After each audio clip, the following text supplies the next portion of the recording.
حدیث کے مباحث شیعوں سے لی ہے، لیکن اس کے باوجود انہوں نے کیونکہ پوری طرح شیعوں سے نہیں لی، یہ بدترین مشرک ہیں۔ اور یہ مفتی صاحب جنہوں نے جاوید اختر صاحب سے مناظرہ کیا، جاوید اختر بیچارے کو کیا آتا ہے، اس سے مناظرہ جیتنا آسان ہے۔ تو میں مفتی صاحب سے عرض کرتا ہوں کہ آ جائیے مجھ سے مناظرہ کیجیے، آپ دیوبندی ہیں، آپ کو بڑا شوق ہے۔ نحمده ونصلي على رسول الکریم، اما بعد۔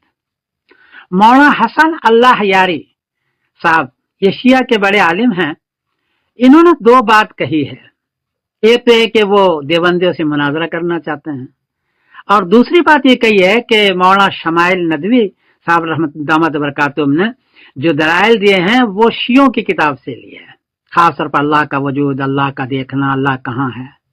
جواباً عرض ہے کہ حضرت ہم دیوبندی شیعوں سے نہیں لیتے، ہم تو صرف آیت لیتے ہیں صراحت النص، یا حدیث لیتے ہیں سیاہ ستہ کہ وہ بھی صراحت النص، ہم کسی سے نہیں لیتے۔ اشاعرہ ماتریدیہ کے تو بحث ہی نہیں کرتے، تو منطقی بحث ہیں یہ حضرت۔ چنانچہ ثمرۃ العقائد میں نے لکھی ہے، 350 عقیدے ہیں، ایک بھی عقیدہ بغیر آیت بغیر حدیث کے نہیں لکھی۔ خود وجود باری پر میں جو لایا ہوں وہ 61 آیتیں اور 4 حدیث لایا ہوں، وجود باری پر، صفات باری پر، شیعہ کتاب سے نہیں، آیت لایا صراحت النص۔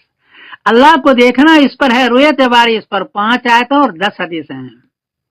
اللہ کہاں ہے اس پر 38 آیت اور 6 حدیث لایا ہوں، آیت صراحت النص۔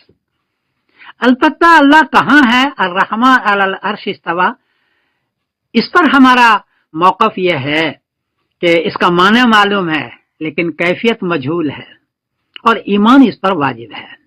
اور اگر اس کی کیفیت بیان کرنی ہے کہ اللہ کی کیفیت کیا ہے استویٰ علی العرش کی، تو اس کے لیے بھی آیت چاہیے، یا حدیث چاہیے، یا قول صحابی چاہیے۔ اگر وہ ہے تب تو کیفیت بیان کریں، اور نہیں ہے تو صرف یہ کہیں کہ اس کی کیفیت مجہول ہے، ہم نہیں جانتے کہ اللہ کی کیفیت عرش استوا پر یہ ہے، یہ ہے ہمارا عقیدہ۔ تو یہ تو ہو گئی صاف بات کہ ہم آپ سے نہیں لیتے، آیت اور حدیث استدلال کرتے ہیں ہم عقیدے میں خاص طور پر یہ حضرت۔ اور مناظرہ کرنا ہو تو ہم یہ منطقی عبارت نہیں لائیے گا، آپ آیت لائیے کسی بھی عقیدے کے بارے میں صراحت النص، جی، اور اس کا ترجمہ آپ شیعوں والا نہیں کیجیے گا، سنیوں والا کیجیے گا تفسیر ابن عباس سے، یا حدیث لائیے سیاہ ستہ کی، تو پھر ہم مناظرہ کریں گے اور دیکھیں گے۔ واقعی ادھر ادھر کی بحثیں، اس سے تو نفرتیں پھیلتی ہے، مناظرے کا واقع نہیں، یہ امت کے جو نفرتیں پھیلتے ہیں، غیر مسلم جو ہے ہنستے ہیں۔ میں نے ثمرۃ العقائد لکھی، 350 عقیدے ہیں، ایک بھی عقیدہ بغیر آیت حدیث کی نہیں لکھی حضرت، اور پوری ہدایت پر حدیث سیٹ کی ہے، پوری قدوری پر حدیث سے کہ صرف 12 کتاب سے۔ یہ ہماری دیوبندیوں کی بلندی ہے، بہرحال کوئی غلطی ہو تو معاف کرنا۔ میں ساری چیزیں دے رہا ہوں، لنک بھی دے رہا ہوں حسن لیاری صاحب کا، اور ثمرۃ العقائد پہ لکھ رہا ہوں، آپ وہاں سے دیکھیں، کوئی غلطی ہو تو معاف کیجیے گا۔ میں سمر الدین قاسم بول رہا ہوں۔